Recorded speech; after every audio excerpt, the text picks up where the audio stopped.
Hello and welcome to our final Getting Started video for Password Hub Business.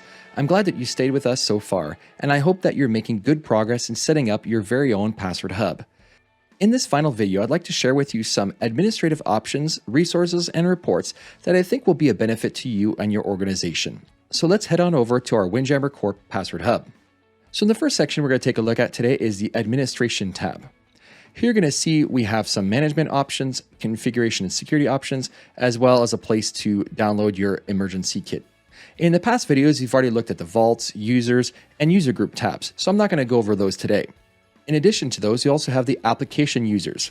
This section is specifically designed for setting up the PowerShell module that you can find if you go to Tools, Apps and Tools to our website, and if you scroll down, you'll see the Password Hub PowerShell module. In addition to that, we also have handy password templates and entry templates. If you'd like to specify some specific policies, for example, a password policy, you can set it up here, customize all your options, and save it so that they get applied system-wide.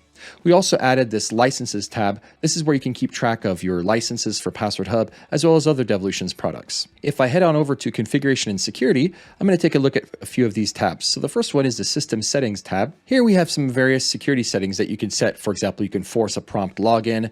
You can even enforce a 2FA method, as well as enforce 2FA for when people are unlocking Password Hub. You can also block Tor traffic or enable SSO with Devolutions account organization. Now, if you're interested in enabling single sign-on, make sure you check out our help article in the link below, which will give you some detailed instructions on how to set this up. Now, if you remember during the invitation process, if a user did not have a Devolutions account, Password Hub would send them a temporary password. Well, here you can specify the default, whether you want to ask to do that, you want to send it anyway, or you don't want to send it and you want to handle it manually. We also added an inactivity logout time, so if a user is inactive for a certain amount of time, the system will log them out automatically. Another option concerning security is we have an IP allow list here where you can specify IP or IP ranges that are allowed for the user to be able to access.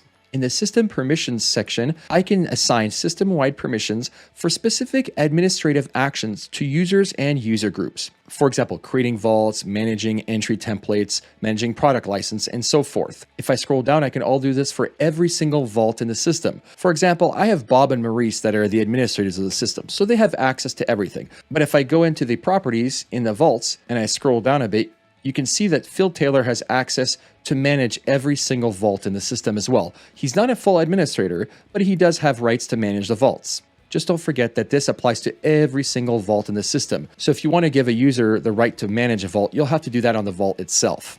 Now let me show you a few administrative reports that might pique your interest. One of our most popular reports is the Activity Logs report. This one simply shows all the activity that has occurred in a specific vault for a certain amount of time. The user activity report is similar, except instead of specifying the vault, it's specified by the user. Another interesting report is this user permissions report.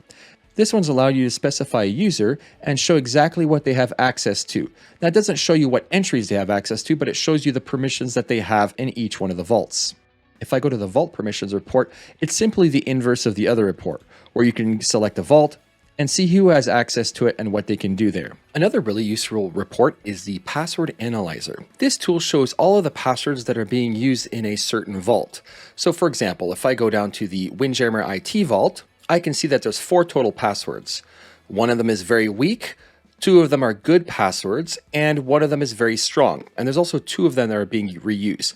And below you can see the masked passwords themselves and some information about them. So let's look at the first instance here. I have a password that is actually calculated as being very strong, so it's quite complex, but it's used 30 times, so that's why it has a low score here. If I click down on the password, we can actually see where it's used in the system, and also get a nice little green thumbs up indicating that the Have I Been Pwned service hasn't detected any breaches with this password. What's also nice is if I click on the Go To, I can go directly to the entry and change the password there if needed. But now I want to take a look at this other password here. Notice it's very weak. That's why it's got a low score rating there.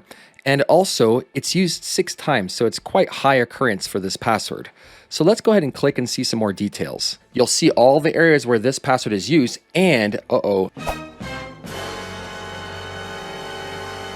I've got a thumbs down, meaning that this password has been exposed in a breach according to Have I Been Pwned. Now, if I reveal the password, well, sure enough, we know why this one is not very secure. This would be a good idea for us to actually go through each entry and change the password. So I'm going to go ahead and do that right now. If I go to the entry security analyzer, I can actually see the specific entries, the quality of the password, and the occurrence of that password being used across the system. Now, if you're curious to see what a user sees, I can show you that for a second as well. So if I log in as Kelly, you can see that she has access to reports as well, but she would only see reports pertaining to her own personal user vault, or any shared vaults that she has permissions to manage. Well, so we looked at the administration tab, we also looked at the reports tab and some various reports that might be helpful.